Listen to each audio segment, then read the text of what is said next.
Selamat petang, salam sejahtera. Isu hangat petang ini, bangunlah rakyat Kelantan, Wang Ishan suatu penghinaan.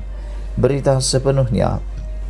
Tadi saya menonton video bekas Menteri di Jabatan Perdana Menteri Zaid Ibrahim yang mengulas kenyataan Menteri Keuangan Tengku Zafrul Tengku Abdul Aziz berkenan tiada lagi royalti minyak akan diberikan kepada negeri Kelantan.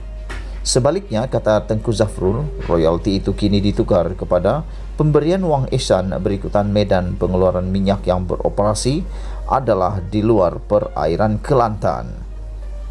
Bagi Zaid, hujah Tengku Zafrul itu hanyalah alasan kerajaan pusat semata-mata enggan memberi royalti kerana ketika Petronas diberi hak eksklusif mencari gali minyak di perairan Kelantan, perjanjiannya adalah royalti dan tidak berbangkit sama sekali tentang jarak atau berapa jauh medan pengeluarannya.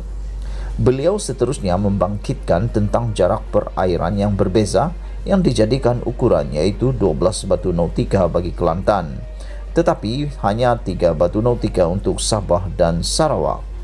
Saya tak pernah dengar isu perairan itu ada dalam perjanjian. Ia tiada kena-mengena, tambah beliau lagi. Bagi yang belum menonton video Zaid itu, ia boleh ditonton di dalam siaran itu. Memandangkan pembayaran royalti sudah termaktub dalam perjanjian, mesti kerajaan negeri Kelantan sebelum ini pernah menyaman kerajaan pusat, kini adalah masanya untuk seluruh rakyat Kelantan bangun sekali lagi untuk menuntut hak tersebut. Ini kerana ia adalah hak rakyat Kelantan yang nampaknya cuba dinafikan secara terang-terangan oleh kerajaan pusat dengan mengemukakan alasan yang seperti ingin memperbodohkan mereka. Sumber minyak yang ditemui di Kelantan adalah anugerah Tuhan yang dengan royalti itu boleh digunakan untuk melaksanakan agenda pembangunan menyeluruh bagi kepentingan rakyat negeri itu. Tetapi jika hak itu dirampas, sudah tentu sebuah negeri miskin seperti Kelantan akan berdepan masalah yang berpanjangan. Tambahan lagi, menukar perjanjian yang jelas disebut sebagai royalti kepada wang ihsan adalah suatu penghinaan kepada rakyat Kelantan. Royalti adalah terma perjanjian berdasarkan hasil minyak yang diperolehi, manakala wang ihsan hanya sekadar pemberian yang bersandarkan rasa kasihan. Kalau ketika rasa kasihan tinggi, mungkin banyak pemberian diberi, tapi jika tiada perasaan itu, 5 sen pun jangan dimimpi.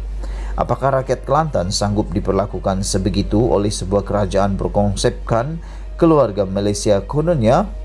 Paling buruk dan jelas lagi agenda memperbodohkan rakyat Kelantan itu ialah kerana pengumuman menukar royalti kepada wang ihsan itu dilakukan sekarang, yaitu ketika 3 parti utama Melayu, UMNO, PAS dan Bersatu sedang berganding tangan membentuk kerajaan di peringkat pusat. Bermakna, baik UMNO, Bersatu atau PAS yang mengetuai kerajaan negeri dan mereka sama-sama membentuk kerajaan di peringkat pusat, semuanya adalah sama tidak berguna kepada rakyat negeri Kelantan.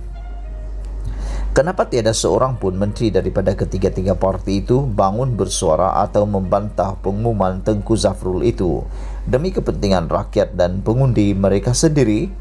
Sepatutnya sesuai dengan sembang kencang para menteri itu yang selama ini selalu bercakap kononnya mereka berjuang untuk rakyat, setidak-tidaknya bersuaralah membantah pengumuman Tengku Zafrul itu. Ini tidak jauh sekali untuk sanggup mati demi perjuangan atau berani menarik sokongan.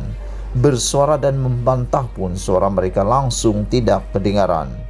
Ternampak semua menteri daripada Kelantan yang ada dalam kabinet, tidak kira parti apa sekalipun, hanya semata-mata mementingkan jawatan dan kedudukan, bukannya perjuangan. Zaid sebagai seorang peguam dan anak jati Kelantan melalui apa yang disuarakannya mengenai royalti ini sebenarnya telah membuka jalan untuk rakyat negeri itu bangun menuntut apa yang sepatutnya menjadi hak mereka. Apalagi perkara yang disebut Zaid itu turut disahkan oleh Tengku Razali Hamzah, pengasas Petronas yang tanpa ragu-ragu mengatakan hanya royalti disebut dalam perjanjian cari gali minyak dengan Kelantan. Oleh itu, bangunlah rakyat Kelantan bersama Zaid Ibrahim. Ditulis oleh Sahabuddin Hussein. Sekian isu hangat petang ini. Jangan lupa tinggalkan komen Anda. tekan butang subscribe dan kita jumpa lagi. Malaysia kita punya, kita jaga sama-sama, cintai Malaysiaku. Bye-bye.